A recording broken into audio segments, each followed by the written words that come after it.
Minum enggak? Ada itu si Nelo. Masa enggak dari waktu itu panas. Kakak mau jum.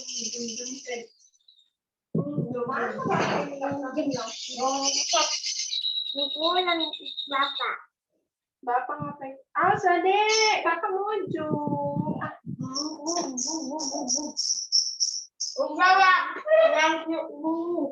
Enggak, aku nggak cuci tangan.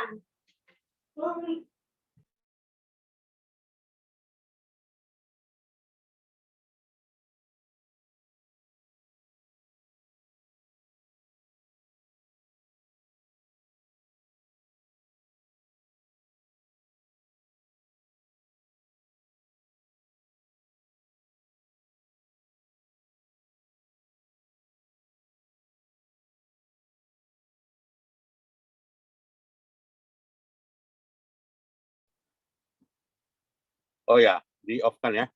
Ya, baik. Nah, kemudian juga dalam hal ini adalah melakukan apa ya, area-area yang dianggap beresiko seperti area penjualan, kemudian juga area pendapatan proyek dan juga area persediaan. Itu semuanya dianalisa ya. Jadi analisanya ada analisa three-way, analisa reconciliation percentage ya, analisa net realizable value. Nah, itu ya yang kita lakukan ya. Kemudian area yang lain, area aset ya, area penggajian, kemudian juga area pengendalian. Nah, itu ya. Nah, sekarang bagaimana menerapkan dari analitik tadi dalam proses audit. Nah, jadi dalam menerapkan analitik dalam proses audit tadi, itu bisa kita lihat di bawah ini. Nah, jadi dalam ada 6 tahapan ya, teknik analisa itu. Pertama, itu adalah menentukan tujuan ya, set the objective itu ya. Yang kedua, menentukan desain. Yang ketiga, menilai ketersediaan data ya. Kemudian yang keempat, mentransformasikan dan menyajikan data ya. Kemudian yang kelima, ya menganalisa kinerja. Dan yang keenam, menganalisa hasil dan analisisnya ya. Nah, itulah 6 tahapan yang dalam hal ini merupakan tahapan audit analisa ya, analitik ya. Lalu kita lihat juga ya bagaimana teknik analitik ini itu bisa meningkatkan atau juga menyempurnakan dari suatu proses audit tradisional gitu ya. Nah, jadi di mana letak bisa dianggap analisanya, pertama adalah adanya proses yang namanya risk assessment. Apa itu risk assessment? Ya, penilaian risiko profil ya. Kira-kira risiko apa yang dihadapi, lalu profilnya bagaimana ya. Nah, ini ada beberapa kasus gitu ya, case study.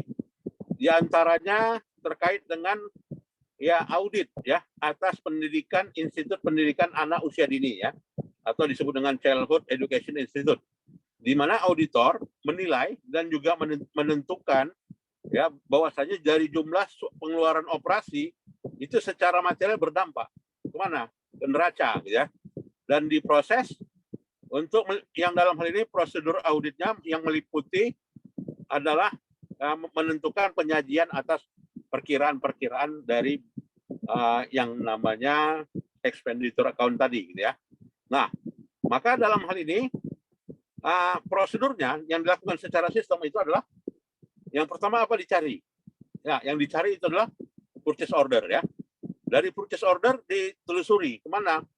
Ke barangnya. Apakah yang dipesan sama dengan barang yang masuk?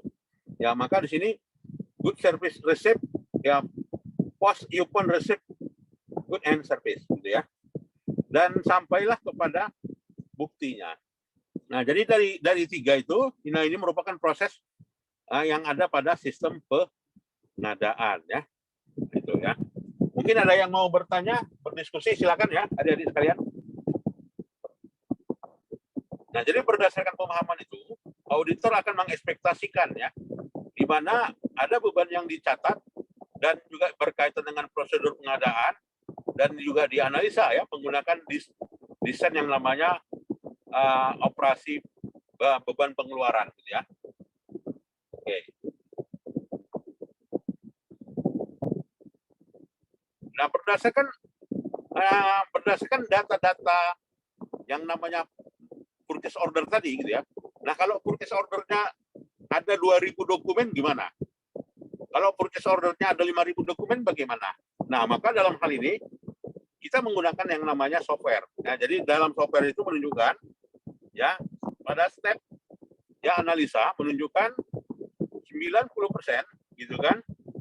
Ya 90% tersebut gitu ya. Dan ada 10% di mana dari 10% ini meliputi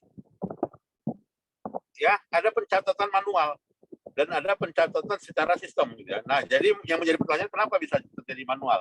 Nah, ini dari seluruh transaksi. Jadi bisa digambarkan ya secara chart ya, bisa digambarkan secara diagram. Kalau dulu enggak kan gitu kan, dasarnya bukti. Nah, kalau ini kan berdasarkan dapat hasilnya berdasarkan gambar lalu ditelusuri ke bukti ya. Nah, lalu pengujian apa lagi yang lain? Nah, pengujian yang namanya substantif. Apa itu pengujian substantif? Nah, pengujian substantif adalah pengujian yaitu berdasarkan pada analisa mendasar ya, yang terkait dengan prosedur konvensional ya. Ya, prosedur konvensional. Nah, itu ya. Mungkin ada yang bertanya, silakan. Ya. Kemudian kita lihat di sini analisa persediaan juga ya. Jadi analisa persediaan kira-kira dari gambar 6 itu kira-kira analisanya gimana? Ya, analisanya terkait antara persediaan dengan unit cost gitu kan. Kira-kira di unit cost mana persediaan itu banyak dijual?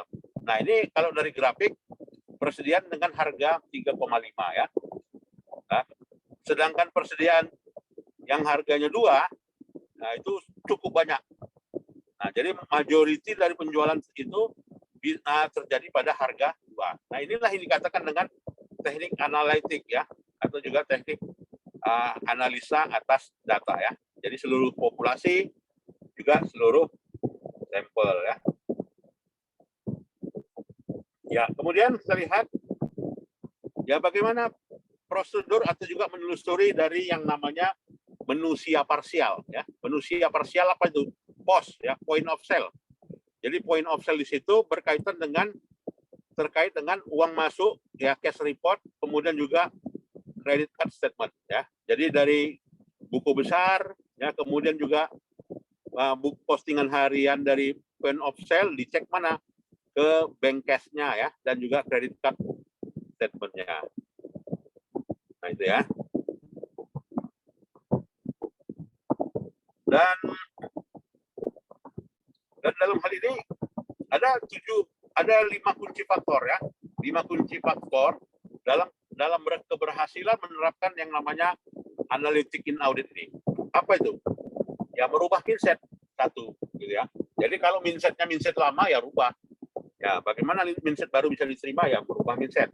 Yang kedua menentukan ya tujuan atau orangnya yang terlibat. Ya. Yang ketiga investasi alatnya. Yang keempat sediakan datanya ya. Yang ketujuh tentukan metode dan panduannya. Jadi ada 5 ya. Nah, itulah yang terkait dengan yang namanya apa ini ya? Audit analitik ya. Jadi audit analitik itu audit by population ya. Jadi not not audit by sample. Baik, ada yang mau ditanyakan? Silakan adik-adik sekalian. Ada pertemuan kita di siang hari ini. Ya, bisa dibaca ya sisanya ya. Nah, jadi conclusion-nya di sini itu tadi ya, menentukan kualitas dan juga menentukan efisiensi harus dinilai atas apa? Atas resikonya ya. Nah, itu. Ada? Silakan.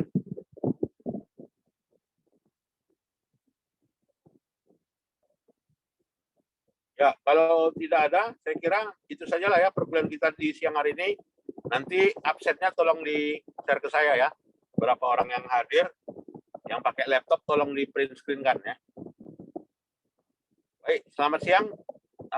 Selamat istirahat dan apa ya? Minggu depan kita lanjutkan kembali. Assalamualaikum warahmatullahi wabarakatuh. Selamat siang Pak, terima kasih Pak. Ya, terima kasih. Warahmatullahi wabarakatuh, Pak. Ya, boleh meninggalkan ruangan.